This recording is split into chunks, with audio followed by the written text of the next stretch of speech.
Hello friends, आज मैं आपके समक्ष एक नई वीडियो के साथ आया हूं जिसका शीर्षक है अपील अंडर जीएसटी। आपको मालूम है कि सेक्शन 107 से लेकर 121 तक का जो सेक्शंस हैं वो अपील और रिवीजन को गवर्न करती हैं। आज का मेरा टॉपिक रहेगा सेक्शन 107, जिसको हम बोलते हैं appeal to the first appellant authority. इसके अंदर हम डिस्कस करेंगे कि कौन कौन अपील फाइल कर सकता है, अपील फाइल करने का प्रोसीजर क्या है, अपील फाइल करने की कंडीशंस क्या हैं, और अपील फाइल करते हुए क्या आपको अपॉर्चुनिटी मिलती है सुनने की, आपकी एडजॉर्नमेंट में आपको मिल सकती है या नहीं मिल सकती, और ऑर्डर पास कैसे करना है, और ऑर्डर किस किस के ऊपर बाइंडिंग होता है। एक एक करके इसको डिस्कस करते हैं। तो चलिए सबसे पहले डिस्कस करते हैं कि अपील कौन फाइल कर सकता है। इसके लिए हम पढ़ेंगे सेक्शन 107 सबसेक्शन 1 को। सबसेक्शन 1 ऑफ द सेक्शन 107 ये कहती है, any person who is aggrieved by the decision or order passed under this act by the adjudicating authority may file the appeal to appellate authority। Means कोई भी व्यक्ति जो इस act के अंदर पास किए गए ऑर्डर या डिसीजन से एग्रीव्ड है, जो कोई जिसको लगता है कि यह ऑर्डर मेरे खिलाफ गलत फाइल किया गया है, वो 107 सबसेक्शन 1 के अंदर अपील फाइल कर सकता है। मीन्स कहने का मतलब कि ना केवल taxable person nor the registered person, any person में फाइल द अपील। अब आता है कि क्या डिपार्टमेंट अपील फाइल कर सकता है। तो सेक्शन 107 सबसेक्शन 2 इसके लिए दी गई है, जो कि ये कहती है कि डिपार्टमेंट भी आपके अगेंस्ट उस ऑर्डर के अगेंस्ट अपील फाइल कर सकता है। क्या कहती है सेक्शन 107 सबसेक्शन 2, उसको पढ़ते हैं।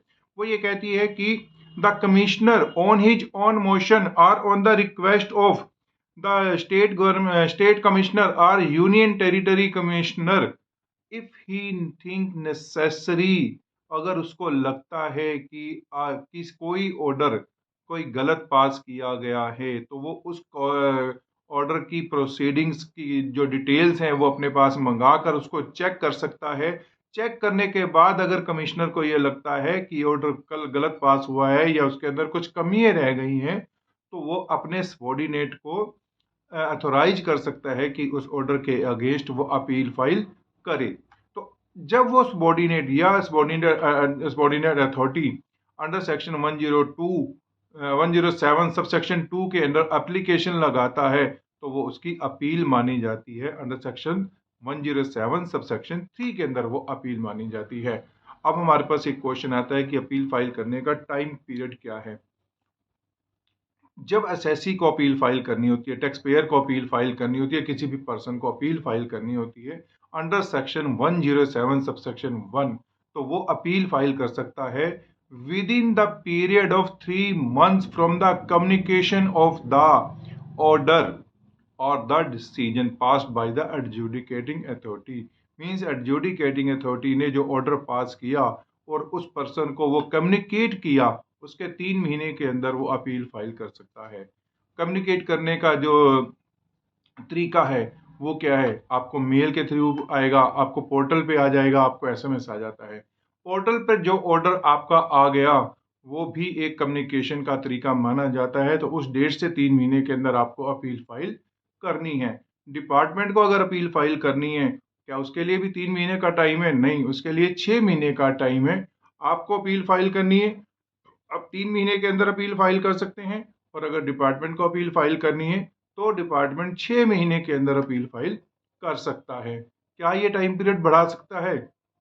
जी हाँ। अगर अपीलेट अथॉरिटी को ये लगता है कि appellant was prevented by sufficient reason to file the appeal within the period of 3 months, कि अगर अपीलेट अथॉरिटी को ये लगता है कि आपको 3 महीने के अंदर जो अपील फाइल करनी थी वो आप किसी सफिशिएंट रीजन से आप फाइल नहीं कर सके, तो आपको 1 महीने की एक्सटेंशन मिल सकती है, subject to the written application by the appellant to the appellate authority. आपको लिख कर देना पड़ेगा कि मैं किस वजह से, किस रीजन से वो 3 महीने के अंदर एप्लीकेशन या अपील फाइल नहीं कर सका, तब आपको 1 महीने की एक्सटेंशन मिल सकती है। कि अगर अपीलेट अथॉरिटी को आप सेटिस्फाई कर देते हैं कि आपके पास एक वैलिड रीजन था कि आप 3 महीने के अंदर अपील फाइल नहीं कर सके। इसके बाद आता है प्रोसीजर कि अपील फाइल करने का प्रोसीजर क्या है। अपील फाइल करने का प्रोसीजर रूल्स के अंदर दिया गया है। आज हम उसको स्टडी करेंगे। रूल 108 के अंदर जो प्रोसीजर दिया गया है, गवर्नमेंट ऑफ इंडिया एक नोटिफिकेशन लेकर आई थी 38/2023 डेटेड 4 अगस्त 2023 को। इससे पहले जो अपील फाइल होती थी वो होती थी, पहले इलेक्ट्रॉनिकली फाइल होती थी, उसके बाद उसको 7 दिन के अंदर आपको APL 01 की 2 कॉपी आपको डिपार्टमेंट में फिजिकली फॉर्म में आपको सबमिट करनी होती थी और आपको APL 02 इश्यू हो जाता था। उसके बाद क्या होता था, जो APL 02 आपको मिलता था वो आपकी एक्नॉलेजमेंट मानी जाती थी। डेट ऑफ आपकी फाइलिंग आपकी वही रहती थी जिस डेट को आपने APL 01 आपने फिजिकली फाइल किया था। लेकिन 38 नोटिफिकेशन 2023 में जो आया था 4 अगस्त 2023 को, उसके बाद इन्होंने एक्ट के अंदर अमेंडमेंट, रूल के अंदर अमेंडमेंट कर दी गई थी, जो कि ये कहती है कि आपको अपील फाइल करनी है इलेक्ट्रॉनिकली, आपको मैनुअली अपील फाइल नहीं करनी, आपको सिर्फ और सिर्फ इलेक्ट्रॉनिकली अपील फाइल करनी है। अपील आपको मैनुअली कब फाइल करनी है? अपील आपको मैनुअली फाइल तब करनी है अगर कमिश्नर ऐसा नोटिफाई कर देता है, या क्या करता है कि आपको इलेक्ट्रॉनिकली अपील फाइल करने में कोई दिक्कत है, कोई पोर्टल में ग्लिचेज हैं, या किसी अन्य वजह से पोर्टल नहीं चल रहा, तब आपकी अपील जो है वो मैनुअली आपको फाइल करनी है और आपको APL 02 वहां पर इशू हो जाएगा। एक और इन्होंने अमेंडमेंट की थी इस रूल के अंदर, वो ये की थी कि अगर पोर्टल पर जिस ऑर्डर के अगेंस्ट आपने अपील फाइल करनी है वो ऑर्डर आपका पोर्टल पर नहीं है, तो आप अपील फाइल कर दीजिएगा। अपील फाइल करने के बाद 7 दिन के अंदर आपको उस ऑर्डर की सर्टिफाइड कॉपी आपको डिपार्टमेंट में जमा करानी है, अपीलेंट अथॉरिटी को जमा करानी है। अगर आप 7 दिन के अंदर उस को फाइल कर देते हैं, सबमिट कर देते हैं certified copy of the order को, तो आपकी जो अपील की डेट है वो मानी जाएगी जिस डेट को आपने अपील फाइल की थी इलेक्ट्रॉनिकली। अगर आप 7 दिन के अंदर वो certified copy of the order आप फाइल नहीं करते, सबमिट नहीं करते अपीलेंट अथॉरिटी को, तो आपकी जो डेट ऑफ अपील है वो तब मानी जाएगी जिस डेट को आपने सर्टिफाइड ऑर्डर की कॉपी को आपने सबमिट किया है अपीलेंट अथॉरिटी को, उस डेट से आपकी अपील मानी जाएगी। ये तो था कि अपील कब कब अमेंडमेंट हुई है रूल्स के अंदर। एक इन्होंने, ये मैंने डिस्कस कर लिया जो रूल आपने अभी कि आपको सर्टिफाइड कॉपी आपको नहीं मिली, वो नोटिफिकेशन नंबर 26 के थ्रू ये अमेंडमेंट लेकर आए थे। अब आता है कि कंडीशंस ऑफ प्री डिपॉजिट, क्या टैक्स जमा कराना है अपील फाइल करने से पहले? My dear friends, yes, appeal आपकी फाइल नहीं होएगी जब तक आप टैक्स जमा नहीं कराएंगे। कितना टैक्स जमा कराना है? अब आपके पास एक ऑर्डर आ गया, ऑर्डर के अंदर 1 करोड़ की डिमांड निकली आपकी। 1 करोड़ की डिमांड में से आपने लगाया कि 20 लाख तो मैंने देना ही देना है, ये मेरा वैलिड बनता है, तो आपको 20 लाख रुपए का tax plus interest plus penalty plus fee वगैरह जो भी आपकी एडमिटेड है, means full part of the tax, interest, penalty and fees which is admitted by the appellant have to be deposited first to file the appeal। पहले उसको जमा कराइए। Second, remaining जो टैक्स बचा 10% of the remaining tax, 10% of the remaining tax has to be deposited to file the appeal. Means जो admitted है उसको पूरा जमा करा दो, प्लस इंटरेस्ट प्लस पेनल्टी जमा करा दो। जो आपका डिस्प्यूटेड है उसका 10% ऑफ द टैक्स जमा करा दो, तो आपकी वो अपील फाइल होगी। उसके बिना आपकी वो अपील फाइल नहीं होगी। क्या आप क्रेडिट लेजर यूज कर सकते हैं या कैश लेजर से ही जमा कराना है? नहीं, आप क्रेडिट लेजर भी यूज कर सकते हैं। अगर आपके पास क्रेडिट लेजर में आपके पास बैलेंस बचा हुआ है तो आपका पैसा है, आप क्रेडिट लेजर यूज कीजिए, लेकिन इंटरेस्ट और पेनल्टी के लिए आपको कैश लेजर यूज करना है जो एडमिटेड है। डिस्प्यूटेड में आपको टैक्स जमा कराना है, टैक्स के लिए आप अपना वो यूज कर सकते हैं, क्रेडिट लेजर यूज कर सकते हैं। नेक्स्ट क्वेश्चन है कि अपील फाइल करने के अफेक्ट क्या हैं। आपने अपील फाइल कर दी, 10% डिस्प्यूटेड अमाउंट का टैक्स का जमा करा दिया, बाकी का क्या रहेगा 90% जो टैक्स बच गया प्लस इंटरेस्ट प्लस पेनल्टी जो बचा, उसकी जो रिकवरी प्रोसीडिंग है वो आपकी स्टे हो जाएंगी। जैसे ही आप 10% जमा करा देते हो, जमा कराने के बाद आप अपील फाइल कर देते हो, तो 90% की जो आपकी remaining tax plus interest plus penalty plus late fee जो भी हो उसके उसके ऑर्डर के अंदर लगी हुई है, उसकी जो रिकवरी प्रोसीडिंग्स हैं वो आपकी स्टे हो जाएंगी। कोई आपसे डिमांड वो मांगी नहीं जाएगी जब तक कि आपकी अपील वो डिस्पोज ऑफ नहीं हो जाती, आइदर इन योर फेवर और अगेंस्ट योर फेवर। वो बाद की बात है, जब अपील जैसे जैसे आगे बढ़ेगी आपके फेवर में आती है या जैसे भी होगा, तब तक के लिए आपकी वो स्टे हो जाएंगे। अब नेक्स्ट क्वेश्चन आता है कि अपील का ये आपने जमा करा दिया, टैक्स जमा करा दिया, बैलेंस की आपकी स्टे हो गई, तो अपील फाइल करने के बाद कमिश्नर आपको अपीलेट अथॉरिटी जो होती है आपको एक नोटिस भेजेगी। नोटिस भेजने के बाद आपको प्रॉपर एक डेट दी जाएगी, प्रॉपर आपकी सुनवाई होगी। आपको अपील के अंदर जितने भी आपने फैक्ट्स ग्राउंड्स वगैरह आपने प्रेयर वगैरह सब लिखी होंगी, उसके साथ जितने भी आपने डॉक्यूमेंट्री एविडेंसेस लगाए होंगे, उस सब के लिए आपकी वेरिफिकेशन आप कराएंगे कि सर ये मेरे डॉक्यूमेंट्स हैं, ये मेरे ग्राउंड्स हैं, इस ग्राउंड पे मुझे रिलीफ मिलना चाहिए। तो उस सबके लिए आपको एक मौका दिया जाएगा कि आपकी पूरी बात को सुना जाए। क्या आपकी जो अपील है, आप उनको सुनने का जो मौका है, क्या ये एडजॉर्नमेंट मिल सकती हैं आपको? तो आपको एडजॉर्नमेंट मिल सकती हैं, लेकिन किस कंडीशन में मिल सकती हैं? If appellate authority at any time during the hearing of the hearing of the appeal, if he thinks necessary कि आपको एक मौका और दिया जाना चाहिए या 2 मौके और देने चाहिए या एक अलग से डेट देनी चाहिए, तो वो आपको डेट दे सकते हैं। अपीलेंट अथॉरिटी के पास ये पावर है, ये राइट है कि आपको एडजॉर्नमेंट दे दी जाए, लेकिन किसी भी कंडीशन में आपको 3 से ज़्यादा एडजॉर्नमेंट नहीं मिल सकती। इस बात का ध्यान रखना कि 3 से ज़्यादा एडजॉर्नमेंट ध्यान में आपको नहीं मिल सकती। आपको ऑर्डर कितने साल के अंदर पास करना है? अपीलेंट अथॉरिटी को जितनी जल्दी हो सके वो केस डिस्पोज ऑफ करना है।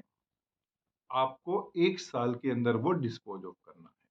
एक कोशिश ये रहनी चाहिए कि 1 साल के अंदर वो अपील डिस्पोज ऑफ हो जाए।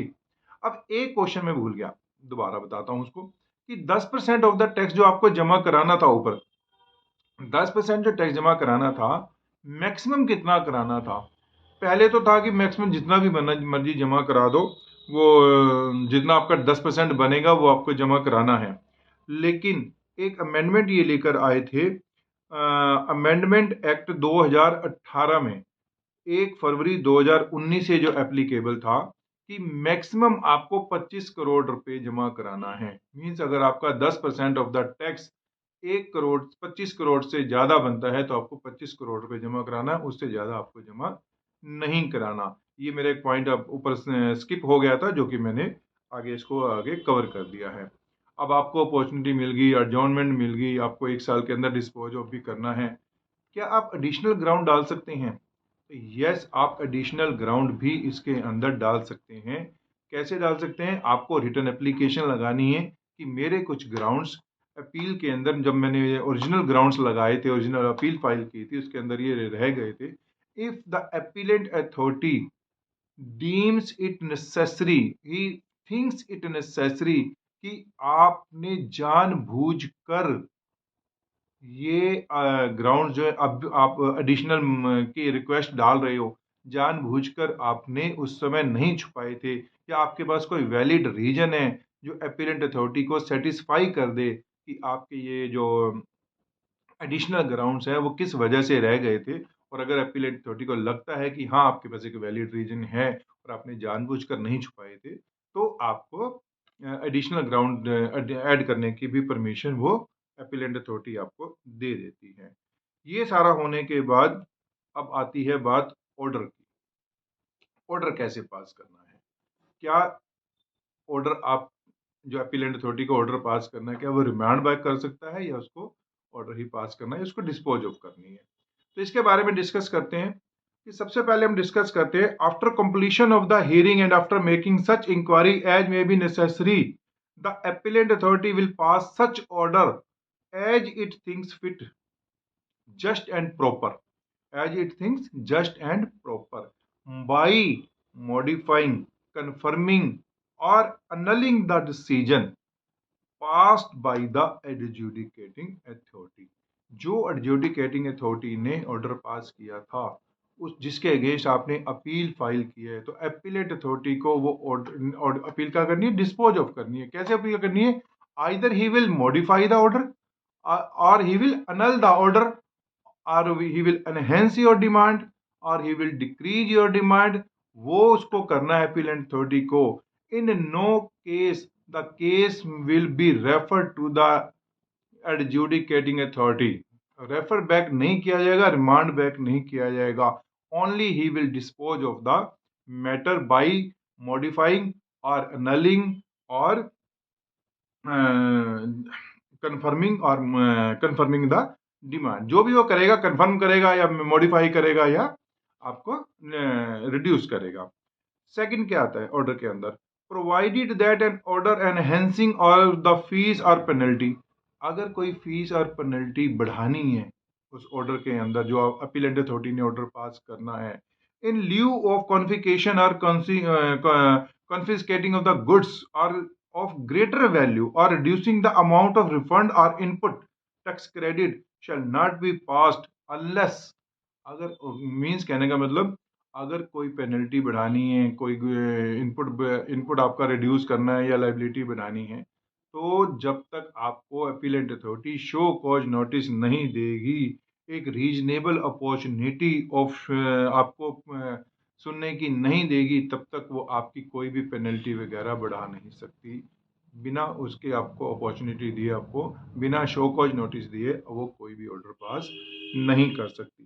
थर्ड आता है provided further that where the appeal authority is of the opinion that any tax has been paid short or input has been taken in excess or refund has been wrongly claimed या wrongly availed, जो भी है, अगर आपने refund ज़्यादा ले लिया है या इनपुट टैक्स क्रेडिट ज़्यादा ले लिया है या आपने टैक्स शॉर्ट पेड किया है, इस केस में भी आपको proper show cause notice issue होगा.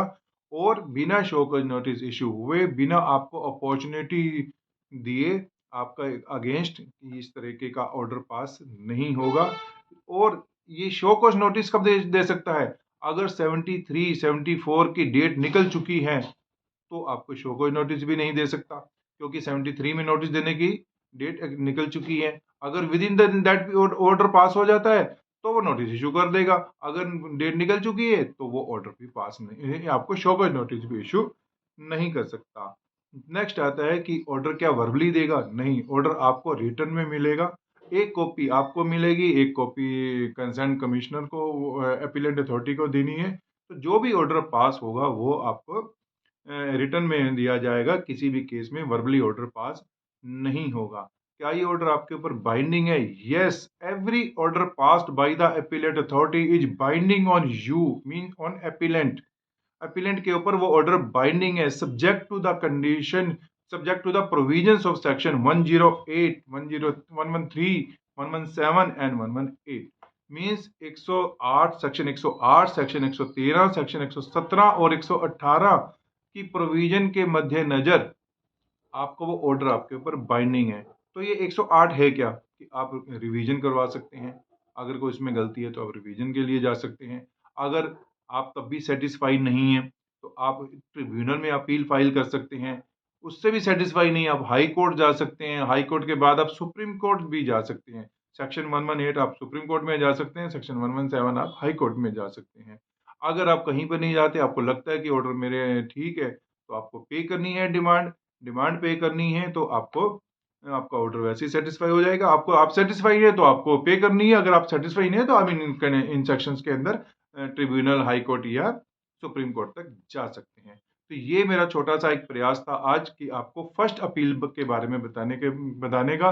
अगर आपको ये वीडियो मेरी पसंद आई है तो आप प्लीज मेरे चैनल को सब्सक्राइब कीजिएगा और इस वीडियो को लाइक जरूर कर दीजिएगा, बेल बटन दबाकर, ताकि मैं आगे आपके लिए और बढ़िया से बढ़िया वीडियो लेकर आऊं और आप लोगों का नॉलेज आपकी बढ़ाता रहूं। इस वीडियो को ध्यान से सुनने के लिए आपका बहुत बहुत धन्यवाद। Have a good day.